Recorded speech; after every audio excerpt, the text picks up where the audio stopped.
Everyone. ఈరోజు అందమైన కథలోకి వెళ్లే ముందు ఛానల్ని సబ్స్క్రైబ్ చేయండి. ఒకరోజు అడవిలో వేటకు బయలుదేరిన పులికి ఒక ఆవు కనిపించింది. ఆవు ప్రశాంతంగా అడవిలో గడ్డి మేస్తుంది. ఆ ఆవును చూడగానే పులికి నోరూరుతుంది. ఈ రోజు ఆవు భోజనం అయితే బాగుంటుంది అని నిశ్చయించుకుంది. ఆ ఆవుపై పంజా విసరడానికి రెడీ అవుతుంది. అది ఆవు చూసింది. ఆగండి పులిగారు, ఆగండి అని గట్టిగా కేక పెట్టింది. పులి నిర్ఘాంతపోయింది. ఇంతవరకు ఏ జంతువు పులిని ఆగమని అడగలేదు. జంతువులు భయపడడం, పరుగు పెట్టడం, వాటిని వేటాడడం పులికి తెలుసు. కానీ ఇలా ఆగమనడం ఏంటి? ఇది కొత్తగా ఉందేంటి అని సంగతేంటో తెలుసుకుందామని పులి ఆగింది. అడగగానే ఆగినందుకు ధన్యవాదాలు. మీకు అడ్డుపడినందుకు క్షమించండి అంది ఆవు. విషయం ఏంటో చెప్పు అంది పులి. నాకు ఇంట్లో ఒక దూడ ఉంది. నేను రోజు పొద్దున్నే ఆ దూడకు పాలిచ్చి వస్తాను. ఈ అడవిలోకి వచ్చి రోజంతా గడ్డి మేస్తాను. సాయంత్రం మళ్ళీ వెళ్ళి దూడకు పాలిస్తాను. రోజులాగే ఈ రోజు కూడా దూడతో సాయంత్రం పాలిచ్చి మళ్ళీ వస్తాను అని చెప్పింది. ఇప్పుడు వెళ్ళకపోతే నా దూడకు పాలుండవు. అంతా అమ్మ ఏమైంది అని ఆలోచిస్తూ ఉంటుంది నా బిడ్డ. మీరు నాకు ఒక్క పూట గడిపిస్తే నేను ఇంటికి వెళ్ళి దూడకు పాలిచ్చి జరిగిన సంగతి చెప్పి మళ్ళీ పొద్దున్నే వచ్చేస్తాను. ప్లీజ్ నాకు సహాయం చేయండి అని ఆవు అడిగింది. పులి నవ్వడం మొదలుపెట్టింది. బాగానే చెప్పావు కదా, నా నుంచి తప్పించుకోవడానికి కదా అంది. లేదు, పొద్దున్నే వచ్చేస్తాను కదూ, నన్ను నమ్మండి అంది ఆవు. పులికి ఆవు మాట నమ్మాలో నమ్మకూడదో అర్థం కావట్లేదు. ఒక విధంగా చూస్తే ఆవు మాటల్లో చాలా నిజాయితీ కనిపిస్తుంది. కానీ ఇలాంటి కథ ఎవ్వరూ నమ్మరు. ఒకసారి పులిని తప్పించుకొని వాళ్ళు మళ్ళీ ఎలా పులి దగ్గరికి వస్తారు? అసలు సాధ్యమేనా? ఏదేమైనా సరే ఆవు తెలివిని మెచ్చుకొని వదలాల్సిందే. సరేలే, వేరే ఆహారం ఏదైనా వెతుక్కుందాం, ఆవుని వదిలేద్దామని నిశ్చయించుకుంది పులి. మళ్ళీ ఆవు తిరిగి రాదని తెలిసినా ఊరికే సరే వెళ్ళు, రేపు పొద్దున్నే అక్కడే నీ కోసం ఎదురు చూస్తూ ఉంటాను అంది ఆవుతో. ఆవు ముఖం మీద సంతోషం, ఆశ్చర్యం రెండూ కనిపించాయి. ఆవు నేను తప్పకుండా వస్తాను, నా మాట నమ్మండి అని ఇంటికి బయలుదేరింది.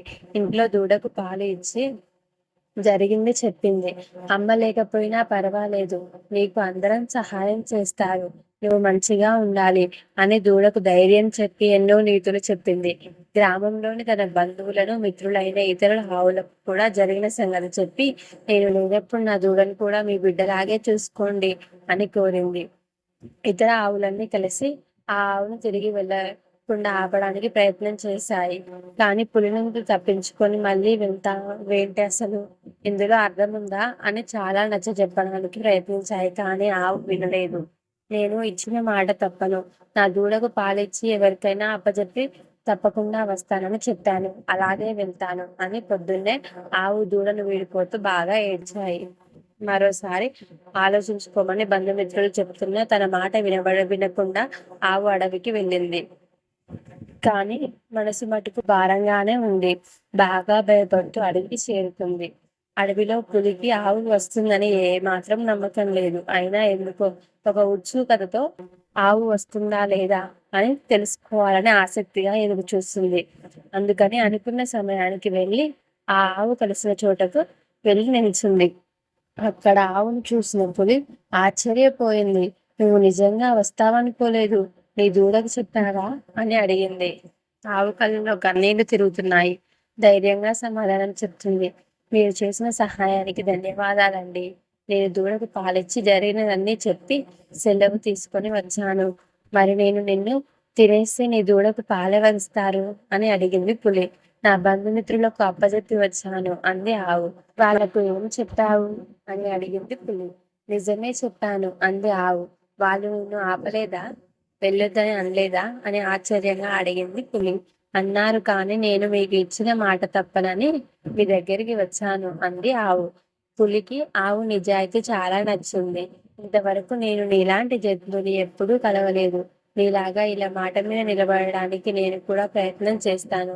నీలాంటి మంచి ఆవును నేను తినలేను. నువ్వు నిర్భయంగా ఈరోజు అడవిలో నుంచి వెళ్ళి నీ బిడ్డతో క్షేమంగా ఉండు అని చెప్పింది. ఆవుకు బాధ, ఏడుపు, మనసులోని భారం అంతా చప్పున తగ్గిపోయాయి.